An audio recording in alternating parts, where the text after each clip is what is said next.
Curious George Visits the Library by Margaret and H.A. Ray. This is George. He was a good little monkey and always very curious. Today, George and his friend, the with the yellow hat, were at the library. George had never been to the library before. He had never seen so many books before either. Everywhere he looked, people were reading. Some people read quietly to themselves. But in the children's room, the librarian was reading out loud. It was story hour. George loved stories. He sat down with a group of children to listen. The librarian was reading a book about a bunny. George liked bunnies. Behind the librarian was a book about a dinosaur. George liked dinosaurs even more. He hoped she would read it next. But next, the librarian read a book about a train. George tried to sit quietly and wait for the dinosaur book to be read. But sometimes it is hard for a little monkey to be patient. When the librarian started a story about jungle animals, George could not wait any longer. He had to see the dinosaur book. He tiptoed closer. Look, a monkey, shouted a girl. The librarian put her finger to her lips. We must be quiet so everyone can hear, she said nicely. But there's a monkey, said the boy. The librarian nodded and smiled. Mm-hmm, she agreed. When she finished reading the jungle story, the librarian reached for the dinosaur book. Where did it go? And where was George? George was all ready to take the dinosaur book home and read it with his friend when another book caught his eye. This book was about trucks. George wanted to take it home too.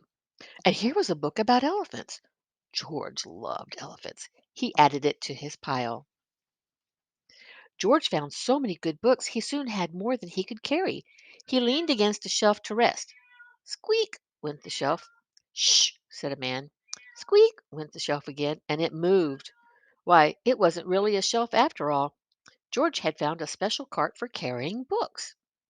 What luck! Now George could carry all the books he wanted. He rolled the cart between the shelves and stacked up books about boats and kites and baking cakes. He climbed higher to reach books about cranes and planes. At last, George had all the books he could handle. He couldn't wait to head home and start reading, and right in front of him was a ramp leading to the door. George was curious. Could he roll the cart all the way home? Down the ramp George went.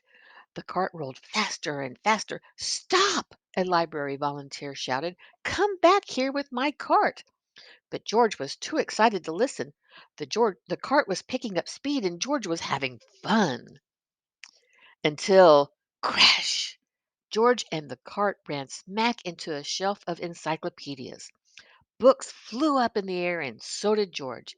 He landed in a big pile right between O and P. My. Oh no, moaned the volunteer when he saw the mess George had made. How am I going to put away all these books? I'd like to borrow this one, said a boy from Story Hour, and I'll take this one, said a girl.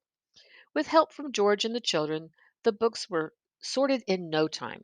Soon there was just a small pile of George's That was favorites fun. left. Old George gets into all Would kinds you of like to trouble, take doesn't these he? books home with you? The Nighty night, volunteer baby. asked Nana George. loves you. Then he took George to a special desk and helped him get his very own library card. George was holding his brand new card when his friend arrived with a stack of books of his own. There you are, George, he said. I see you are all ready to check out. George and his friend gave their books to the librarian. She smiled when she saw George's pile. I was wondering where this dinosaur book went, she said. It's one of my favorites, too. The librarian stamped the books and handed them back to George. With his books under one arm, George waved goodbye to the volunteer, the librarian, and the children from Story Hour. Come see us again, George, the librarian said, waving back. Enjoy your books. And he did. The end.